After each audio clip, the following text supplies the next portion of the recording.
Uhuru once again, and greetings. This is part 2 on how not to occupy. We are having an assembly tomorrow, October 5th at Liberty Plaza, formerly known as Zuccotti Park. I just did a video which was an announcement of that event or assembly. But I wanted to just explain a little bit more on what we mean on having an assembly that's entitled How Not to Occupy. This assembly is about us as Occupy Wall Street and the Occupy movement in general, looking within to look at some of the mistakes that we've made in the past year, as well as look at some things that have worked. Tomorrow, we're going to have a different sort of format for an assembly. Occu-Evolve is leading it. And for those that don't know, Occu-Evolve is an independent group within Occupy Wall Street that works with all the general assemblies in the city and also works primarily on educational projects as well as outreach projects within Occupy Wall Street, which, both of these aspects are, kind of limited and missing, particularly outreach. So what we've been about is getting the word out to all the occupies as well as other groups and movements about uniting and taking actions together to spread the message of not only Occupy, but of people taking control of their lives, people having self-determination beyond the system, people creating their own systems where they can not only function and survive, but live and thrive.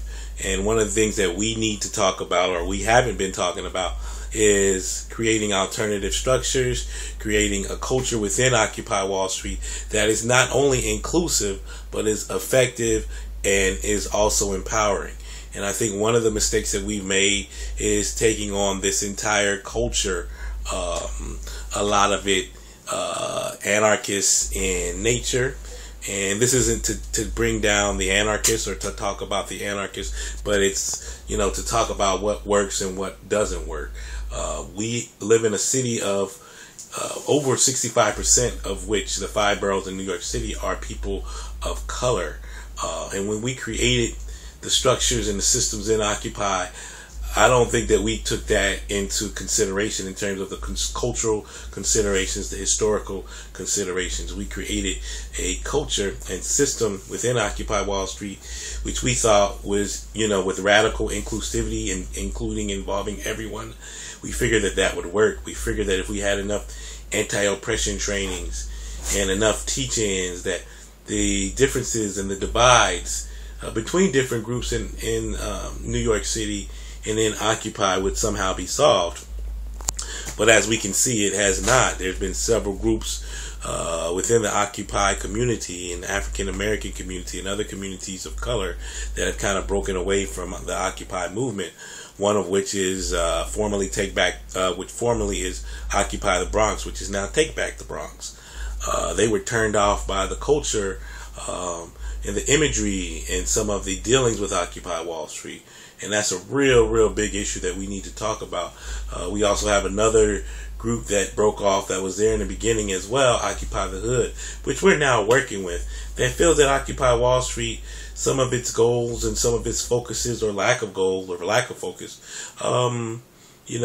doesn't include them, by default. I won't even say by default. It's just some of the things that we've been practicing and talking about and just focus on actions rather than outreach and education and allowing occupiers to develop, autonomously and in their own image has presented a really big problem for communities of color, which is a term I've learned to hate, grown to hate, but which has, we have to create something that works for the people. And not only, just communities of color, said it again, but also the entire movement. Right now, we don't have a functioning General Assembly. We had about 15, 20, maybe 25 people that showed up for our last General Assembly on Saturday. And I don't know what happened with the popular assembly, quote unquote. But Occu-Evolve has been having pretty good attendance at their assemblies. And we do things a little differently. We believe in consensual democracy rather than direct democracy, which is where everyone is considered part of the community and everyone is a stakeholder. which, a lot of people think is what direct democracy is. And in a way it is, but the way we've been practicing it, hasn't always been inclusive. We talk about, not having leaders, and talking about being a leaderless movement, which is so far from the truth. We have invisible leaders who are the main ones that trumpet this whole leaderless thing. You can find these groups within facilitation. You can find some of these groups within, direct action. You can find some of these groups within some of our social media channels. And we really need to address this aspect. We all need to be leaders. We need to be leaderful. We need to create structures that take into account the struggles of people that have been struggling against this system since the beginning of time, from the African community to Latino communities to working class communities throughout this city, throughout this country, throughout this world. And I don't think we always take into consideration those movements and those heroes and sheroes that have contributed to the struggle and advancement of humankind. So I think one thing that we want to do is start to address that.